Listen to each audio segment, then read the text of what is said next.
విజయనగరం శ్రీ పైడితల్లి అమ్మవారి ఉత్సవాల్లో కీలక ఘట్టమైన సిరిమానోత్సవంలో అపశృతి చోటు చేసుకుంది. సిరిమానోత్సవాన్ని తిలకించేందుకు ఏర్పాటు చేసిన వేదిక ఒక్కసారిగా కూలింది. మాజీ మంత్రి బొత్స కూర్చునుండగా స్టేజ్ కుప్పకూలింది. సిరిమానోత్సవాన్ని తిలకిస్తుండగా వేదిక కూలడంతో ఆ ప్రాంతంలో ఉన్న భక్తులు ఆందోళన చెందారు. ఈ ప్రమాదంలో ఎవరికి ఏం కాలేదని, అంతా సేఫ్గానే ఉన్నారని పోలీసులు తెలిపారు. అయితే వర్షం కారణంగానే వేదిక కూలిందా లేక మరేదైనా కారణం ఉందా అనే విషయాలు తెలియాల్సి ఉంది. ఇక ఇదే అంశానికి సంబంధించి పూర్తి సమాచారం మా ప్రతినిధి సౌమ్య అందిస్తారు.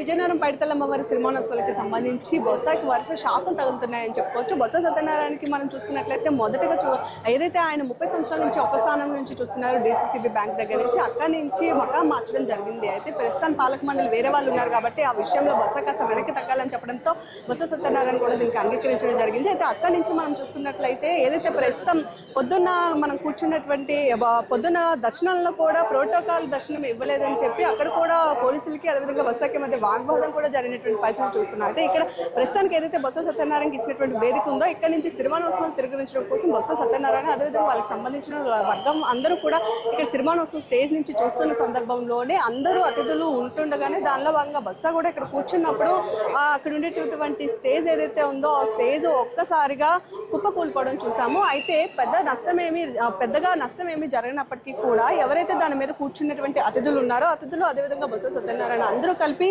స్టేజ్ అలా నేలకు ఒదిగిపోవడంతో స్టేజ్ నుంచి మాత్రం కాస్త కిందకి పడిపోయినటువంటి పరిస్థితి కనిపిస్తుంది. అయితే ఇందులో స్టేజ్ మీద ఉన్న వాళ్ళకి ఎవరికి ఏం కాకపోయినప్పటికీ బ్యాక్ సైడ్ కూర్చునేటటువంటి ఎవరైతే ఉన్నారో ఎస్ఐ కానివ్వండి వాళ్ళకి చిన్న చిన్న దెబ్బలు తగలడం జరిగింది. అదేవిధంగా ఒక చిన్న పాపకు కూడా గాయాలపోయాయని చెప్పుకోవచ్చు. అయినా సరే బొత్స సత్యనారాయణ ఇది దైవ కార్యక్రమం కాబట్టి చాలా వరకు సమన్వయం వహిస్తూ ఎలాంటి కోపానికి భావోద్వేగానికి లోను కాకుండా దీన్నంతా కూడా తర్వాత చూసుకుందామని చెప్పి ప్రస్తుతానికి కామ్గా కూర్చొని సిరిమానోత్సవం తిరిగిస్తున్నటువంటి దృశ్యాన్ని బొత్స సత్యనారాయణ అదేవిధంగా మిగతా వాళ్ళందరూ కూడా చాలా సమన్వయంతో చూస్తున్నారు. అయినప్పటికీ కూడా అన్ని ఏర్పాట్లు కూడా చాలా వరకు చేసినటువంటి సిరిమానోత్సవానికి సంబంధించి అన్ని ఏర్పాట్లు చాలా బాగా చేసినటువంటి కేవలం బొత్స సత్యనారాయణకి సంబంధించినటువంటి స్టేజ్ విషయంలో ఎందుకు ఇంత అజాగ్రత్తగా ఉన్నారు అని చెప్పేటటువంటి వాదనలు కూడా వస్తున్నాయి. దీని మీద బొత్స ప్రస్తుతానికి రెస్పాన్స్ అయినప్పటికీ కూడా రేపు లేదంటే చాలా త్వరగా దీని మీద స్పందించేటటువంటి అవకాశం కూడా ఉంది. మరి బొత్స సత్యనారాయణ ఏ విధంగా స్పందిస్తారో అదేవిధంగా ఎవరైతే దీన్ని ఏర్పాటు చేసిన వాళ్ళు ఉన్నారో వాళ్ళు ఏ విధంగా దీనికి రిప్లై ఇస్తారనేటువంటి మాత్రం ఇప్పుడు సర్వత్రా కూడా చాలా ఆసక్తికరంగా మారిందని చెప్పుకోవచ్చు. ఏదేమైనా సరే సిరిమానోత్సవాలు